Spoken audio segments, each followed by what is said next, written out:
নমস্কার। আর বলেছিলাম আজকে চিকেন তন্দুরি হবে, তার জন্য এই প্রিপারেশন হচ্ছে।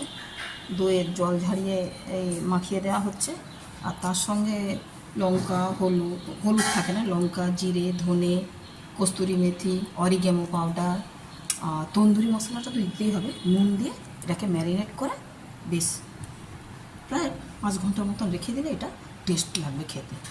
তো যখন বানানো হবে, আমরা এয়ার ফ্রায়ারে যখন বানাবো তখন অবশ্যই আপনাদের সেই ভিডিওটা শেয়ার করব।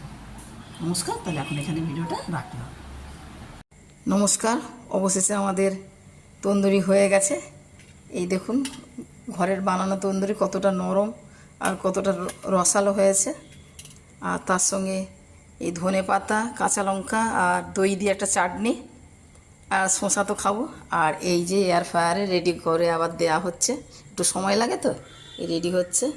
আর তখন তো ম্যারিনেশন করে রেখেছিলাম সেইটা, এই চিকেনটা।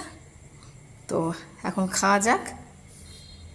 যদি ভিডিওটা ভালো লাগে লাইক, শেয়ার আর সাবস্ক্রাইব করে দেবেন। দেখা হবে নেক্সট কোনো ভিডিওতে। নমস্কার।